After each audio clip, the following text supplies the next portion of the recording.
Hai, Assalamualaikum warahmatullahi wabarakatuh. Selamat pagi anak-anakku semua yang soleh-soleha. Semoga kalian selalu dalam kesehatan dan juga selalu bersemangat. Nah, hari ini kita akan mempelajari tentang cuaca dan perubahannya.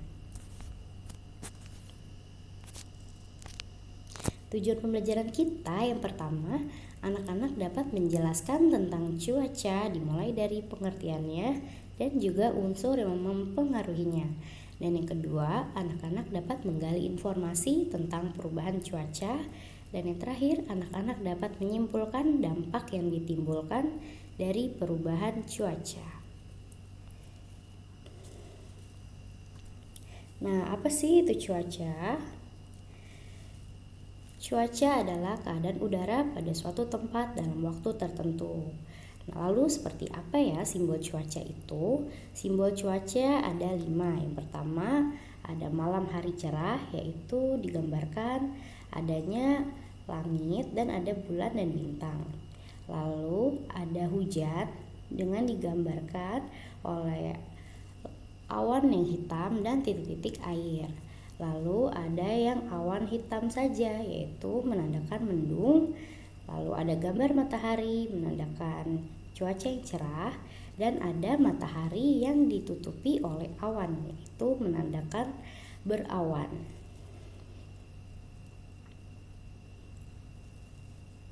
Apa saja macam-macam cuaca? Yang pertama ada cerah, yaitu langitnya cerah, matahari bersinar dan terasa hangat. Yang kedua ada panas, sinar matahari tepat garis lurus dengan permukaan bumi.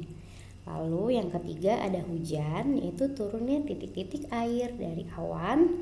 Yang keempat ada berangin, yaitu angin, kondisi cuaca yang ditandai dengan angin yang kencang. Nah, kalau anginnya terlalu kencang maka dapat menghancurkan bangunan dan juga pepohonan, tapi itu kalau sudah di batas normal.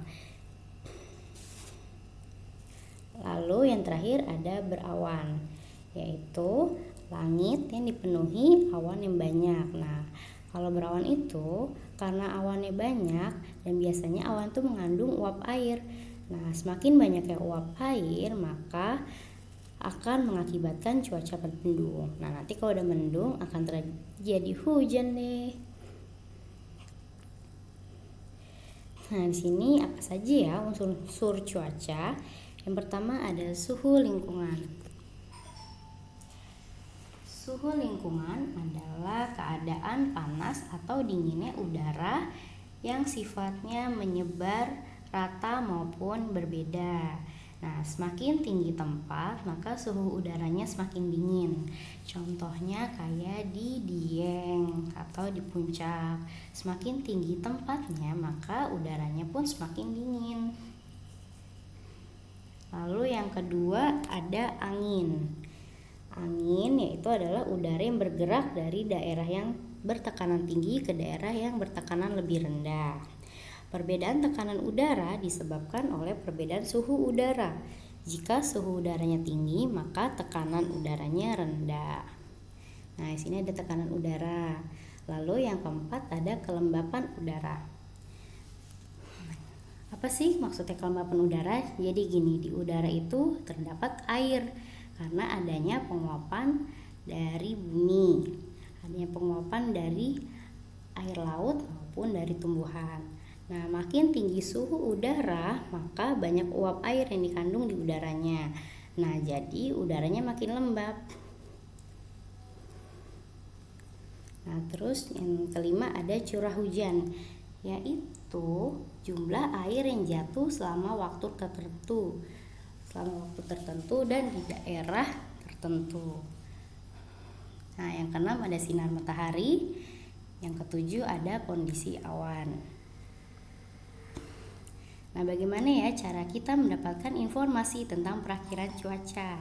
Nah, kita dapat mengetahuinya melalui Badan Meteorologi, Klimatologi, dan Geofisika atau yang kita singkat BMKG.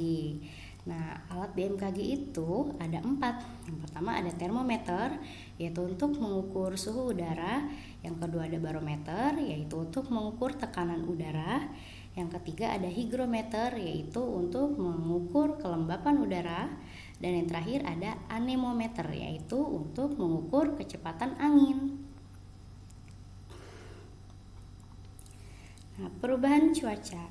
Perubahan unsur cuaca akan mempengaruhi keadaan cuaca. Contohnya, saat suhu lingkungan menurun menjadi lebih rendah, maka udara menjadi lebih dingin. Jadi, semakin rendah, maka semakin dingin. Lalu, pernahkah anak-anak mendengar istilah cuaca ekstrim? Lalu apa saja ya yang ditimbulkan? Cuaca ekstrim adalah perubahan cuaca yang sangat cepat dan tidak biasa yang dapat menimbulkan bermacam masalah, baik itu masalah kesehatan maupun masalah bagi lingkungan. Nah, masalah bagi kesehatan, contohnya yang ditimbulkan adalah penyakit flu, mimisan, dan sesak nafas. Nah, penyakit-penyakit seperti ini dapat mengganggu aktivitas kita. Lalu caranya bagaimana ya agar terhindar dari penyakit yang tadi disebutkan?